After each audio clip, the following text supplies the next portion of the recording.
Halo guys, kembali bersama saya Petrus Jacob. Di video kali ini kita akan bahas mengenai lebih untung gak ikut asuransi, benarkah?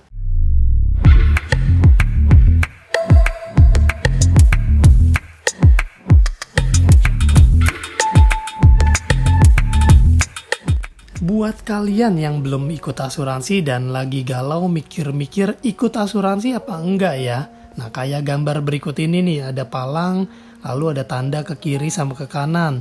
Mau ikut asuransi apa nggak usah ikut aja ya? Pasti kalian sedang berpikir nih, untung ruginya. Apakah lebih untung nggak ikut asuransi? Teman-teman, pasti banyak banget ya yang berpikir lebih cuan nih kalau nggak ikut asuransi. Iya apa iya teman-teman? Duit yang tadinya buat setor premi, malah bisa kita pakai buat apa? Ngopi-ngopi cantik. Tapi bener gak sih lebih untung gak ikut asuransi? BTW teman-teman, udah tahu belum sih asuransi itu apa? Asuransi itu adalah strategi pengalihan risiko keuangan, alias tolong-menolong dalam mengurangi kerugian ekonomi akibat risiko hidup.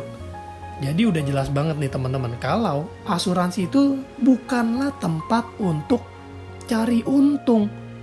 Kenapa? Karena asuransi itu adalah untuk membantu kita saat harus mengalami musibah atau kerugian. Jadi kalau teman-teman perhatikan definisinya aja, jadi itu asuransi itu untuk menghindarkan kita dari kerugian. Pertanyaannya, kerugian seperti apa sih sampai harus dibantu sama asuransi? Kerugiannya seperti ini teman-teman. Ini cuplikan dari online news. Di sana ditulis bahwa bagi orang Indonesia ketika divonis suatu penyakit, kadang hal yang pertama dia ditakuti itu bukan masalah sembuh apa enggaknya, tapi apakah kita cukup uang untuk mengobati penyakitnya. Iya teman-teman, duit, ujung-ujungnya duit.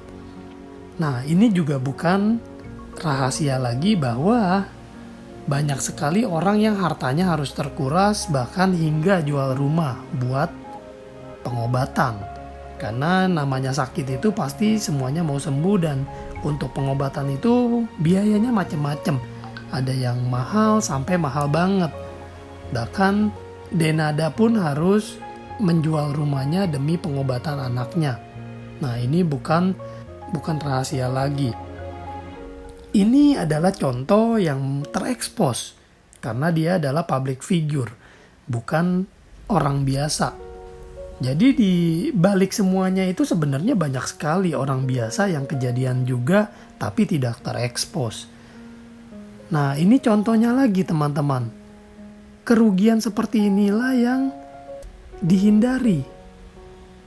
Dan kita bisa menghindarinya dengan berasuransi. Yana Zain jual tanah demi pengobatan dan kehidupan sehari-hari.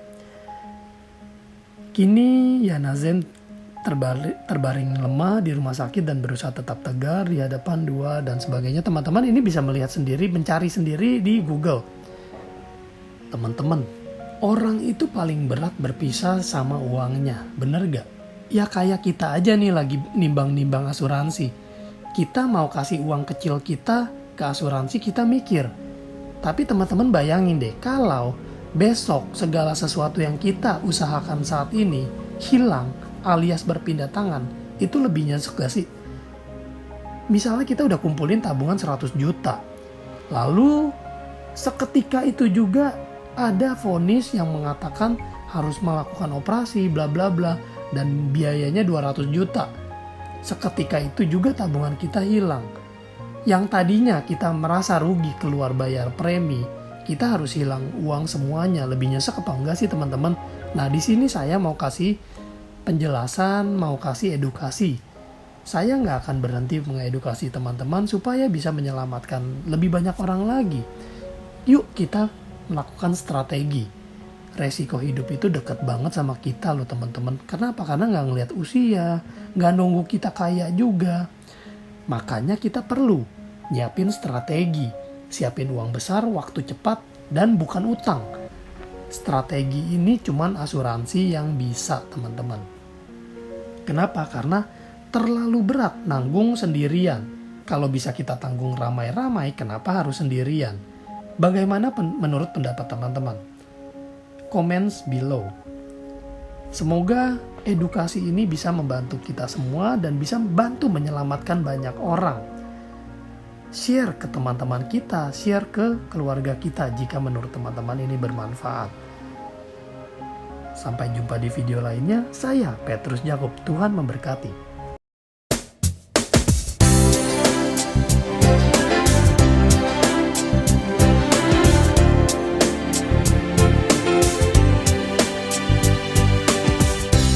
The vision we are to achieve is the dream